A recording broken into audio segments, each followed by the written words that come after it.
तो पिछली वीडियो में फार्मूला पूरा नहीं बता पाया गुर्दों से मुतल्लिक, यानी गुर्दों में सर्दी उतर गई हो, उसकी वजह से कमज़ोरी आ गई हो, तो गुर्दे सुस्त हो गए, अपना काम नहीं कर रहे सही तरीके से।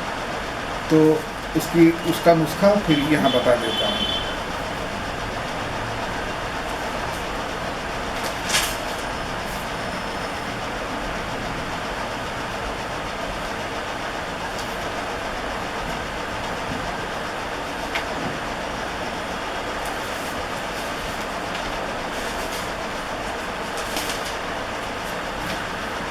इसके लिए आपको तो पहले बता चुका हूँ कि माजून फलास्फा लेना है।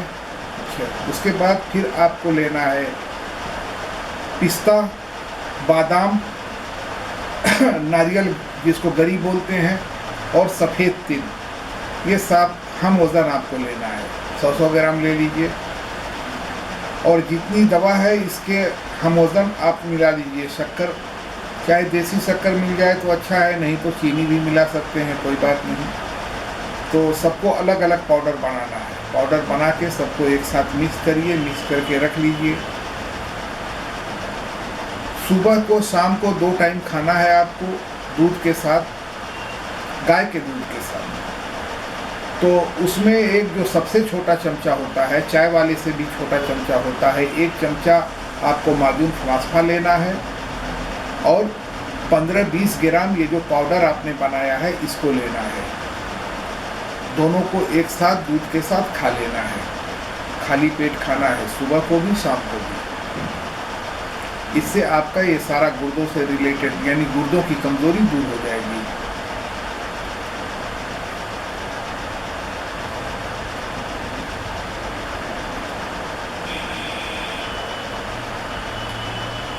और एक दवा जो कि बहुत आसान है सेक्स पावर के लिए और मनी को गाढ़ी करने के लिए, वो आपको बता देता हूँ। बहुत छोटी सी दवा है, आसान दवा है, सस्ती दवा है, लेकिन काम करती है बड़ा बड़ा। तो उसमें आपको लेना है कौच, तुख्म कौच का बीज, और लेना है ताल मखाना, और आपको लेना है सतावर और सालम मिश्री। तो सब एक बराबर लेना है, पाउडर बना करके रख लेना है। जितनी दवा है उतना चीनी मिला लीजिए, और 5 ग्राम सुबह शाम दूध के साथ खाइए।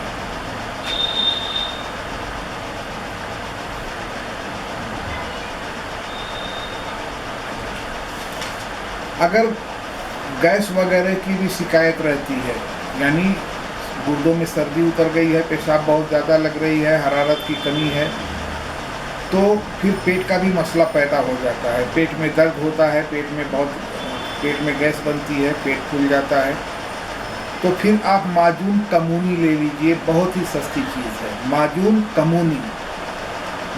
कमूनी खाना खाने के बाद 1 छोटा चमचा तीनों टाइम इस्तेमाल करिए।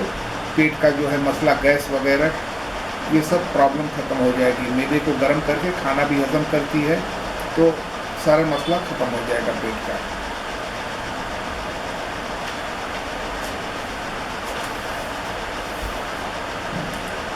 दूसरी दवा आपको बता देता हूँ, ज़कावत हिस की। ज़कावत हिस पे तो कई वीडियो बना चुका हूँ, क्योंकि यही है सबसे बड़ा प्रॉब्लम जिसको आदमी लेता है हल्के में। हकीमों, डॉक्टरों, वैद्यों के पास भटकता रहता है। ताकत वाली दवाएं यूट्यूब से उठा करके, फेसबुक से उठा करके, पता नहीं किससे, दोस्तों से पूछ करके खाता रहता है, ठीक है, और काम नहीं बनता है। उल्टा और बीमारी बढ़ जाती है, क्योंकि वजह उसकी होती है ज़कावत हिस। वो जब तक दूर नहीं होगी काम नहीं बनेगा, कोई दवा काम नहीं करेगी। तो ज़कावत हिस पहचान क्या हुई कि थोड़ा सा ख्याल आया, मनी खारिज हो गई, थोड़ा सा हरकत हुई, मनी खारिज हो गई, बस देखते देखते ही मनी खारिज हो जा रही है। इज़ाए तनासुल में बस थोड़ी बहुत हरकत होती है और मनी खारिज हो जाती है। सेक्स का ख्याल जो है दिमाग में रहता है, लेकिन जिस्म उसका साथ नहीं देता है, जिसम में कोई हरकत नहीं होती है। दिमाग में ख्याल भरा रहता है, दिमाग को ख्याल पकड़े रहता है, हमेशा उसका ख्याल आता रहता है। तो आपको लेना है इसमें तुख्म रेहान, ताल मखाना, गोंद कतीरा, सूखी धनिया और तुख्म लाजवंती, हर एक 50-50 ग्राम। काफूर जो कि खाने वाली दवाओं में इस्तेमाल होता है, खुर्दनी है, वो आपको लेना है। तो दुकानदार को बोल देना है कि भाई दवा के लिए हमको कपूर चाहिए। काफूर यानी कि कपूर, तो बोलिए दवा वाली कपूर चाहिए, दवा में डालना है। वो लेना है आपको 30 ग्राम। मिश्री आपको लेनी है 100 ग्राम। और इसबगोल की भूसी या जिसको छिलका इसबगोल कहते हैं, वो लेना है आपको 30 ग्राम। छिलका इसबगोल की भूसी को खड़ा डालना है, उसको पाउडर नहीं बनाना है। तो सबका अलग अलग पाउडर बना के खूब अच्छे से मिक्स करिए, रख लीजिए। इसकी खुराक है आधा चमचा सुबह को, आधा चमचा शाम को, पानी के साथ। यानी कौन सा चमचा? चाय का चमचा, बड़ा वाला चमचा है तो आधा चमचा, और सबसे छोटा चमचा है तो 1 चमचा।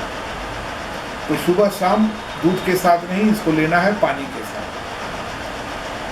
और कुछ दिन इस्तेमाल करिए, 15 दिन इस्तेमाल करके इसको बंद कर दीजिए। जब आपको लगता है कि हाँ आप ख्यालात दिमाग से निकल गए हैं और जिस्म जो है ठंडा हो रहा है, सेक्स का मतलब आप सोच रहे हैं कि मर्दानगी जो है वो ठंडी हो गई है, तो आप इसको बंद कर दीजिए। ये जो है ख्वाहिशात को ठंडा तो करती है, मगर आर्जी तौर पर उस वक्त के लिए करती है। लेकिन फिर 2-4 दिन बाद, 10 दिन के बाद जब सेक्स पावर आता है वापस, तो फिर वो एकदम पक्का होता है, वो फिर टलने वाला नहीं होता है। और वो झूठी ख्वाहिश उसमें नहीं रहती है, झूठी ख्वाहिश निकल जाती है। इस दवा के बाद जो ख्वाहिश पैदा होती है वो हकीकी ख्वाहिश होती है, और जब तक के सेक्स न कर ले वो ख्वाहिश जाती नहीं है। एक और दवा बता देता हूँ, सस्ती, आसान और 100% काम करती है। बहुत आसान चीज़ है, बहुत सस्ती चीज़ है, बना लें। लेकिन ये दवाएं ज़्यादा दिन इस्तेमाल नहीं करनी है। 15 दिन, बहुत ज़्यादा प्रॉब्लम है तो 20 दिन। तो अगर कोई प्रॉब्लम आती है तो आप फ़ोन करके पूछ सकते हैं, मैं बता दूंगा। लेकिन ये मत सोचिए कि इस दवा के बाद आपकी मर्दाना ताकत ख़त्म हो गई है। ऐसा महसूस होगा कुछ दिन के लिए, 2 दिन, 4 दिन, 10 दिन के लिए। फिर ये निज़ाम जब दुरुस्त हो जाएगा, झूठी ख्वाहिश निकल जाएगी, गर्मी निकल जाएगी, तो फिर जो ताकत पैदा होगी वो हकीकी ताकत होगी, और वो ताकत कायम रहेगी हमेशा। और आपको भी परहेज़ करना पड़ेगा कि अपनी सोच पर कंट्रोल करिए, अपनी ग़िज़ा पर कंट्रोल करिए कुछ दिन के लिए। इसके लिए लेना है आपको तुख्म खिरफा यानी बथुआ का बीज, तुख्म लाजवंती, बीज बंद, पोस्ता दाना, समंदर सोप, सूखा सिंघाड़ा, सफ़ेद मूसली, सतावर, हर एक 30-30 ग्राम या 50-50 ग्राम भी ले सकते हैं। मैं एक क्वांटिटी बता दे रहा हूँ, आप कम ज़्यादा कर लेना। तो इस नुस्खे के हिसाब से आप ले लीजिए हर एक 30-30 ग्राम। पूजा मिश्री आप ले लीजिए 200 ग्राम। पूजा मिश्री न मिले तो जो मिश्री मिल जाए, सबको पाउडर बनाइए, मिश्री को भी पाउडर बनाइए, मिक्स कर लीजिए। अगर प्रॉब्लम बहुत ज़्यादा है तो फिर इसमें आप मिला दीजिए तुख्म काहू 30 ग्राम और सूखा धनिया 30 ग्राम। अगर प्रॉब्लम बहुत ज़्यादा नहीं है तो जितना बता दिया उतना बहुत है। तो ज़्यादा पर ये 2 चीज़ें और अज़ाफ़ी हैं, इनको शामिल कर लीजिए। इसकी खुराक है 1 छोटा चमचा, यानी चाय के चमचे से छोटा चमचा 1 चमचा खाना है सुबह शाम पानी के साथ। और परहेज़ आपको करना है, परहेज़ में जितनी भी गर्म चीज़ें होती हैं, कब्ज़ करने वाली चीज़ें होती हैं, बादी चीज़ें होती हैं, अचार, तेल, पापड़ वगैरह, ये सब परहेज़ करना है। लेकिन प्रॉब्लम आपका सॉल्व हो जाएगा। यानी नज़र से ही मनी निकल जाए और डंडी गिर जाए तो ये दवा बहुत काम करती है उस शक्ल में। आगे तो और भी बहुत सारी दवाएं हैं, लेकिन दवाएं वो मिडिल क्लास के लिए हैं, गरीबों के लिए नहीं। उसमें सामान थोड़े महंगे आते हैं। लेकिन अगर और कोई दवा चाहिए कि जिसमें पैसा ज़्यादा खर्च नहीं हो और अपना काम भी बन जाए, तो दुनिया में गरीब मज़दूर ज़्यादा हैं, तो उनके लिए और भी दवाएं मैं बता दूंगा। या तो व्हाट्सएप पर कांटेक्ट करें या फिर कमेंट बॉक्स में कमेंट करें, तो और दवाएं मैं बता दूंगा। लेकिन परहेज़ वगैरह के लिए भी आपको मुझसे कमेंट बॉक्स में आए या व्हाट्सएप करें। बहुत सारी दवाओं का परहेज़ नहीं बता पाया क्योंकि वीडियोस बहुत लंबी लंबी होती जा रही हैं, तो परहेज़ वगैरह बता दूंगा और क्या खाना है क्या नहीं खाना है वो भी बता दूंगा, क्योंकि दवाओं को ग़िज़ा से सपोर्ट देना पड़ता है, तो डाइट कंट्रोल करना पड़ता है और उसके साथ दीगर परहेज़ हैं वो भी सब बता दूंगा। चलिए अल्लाह।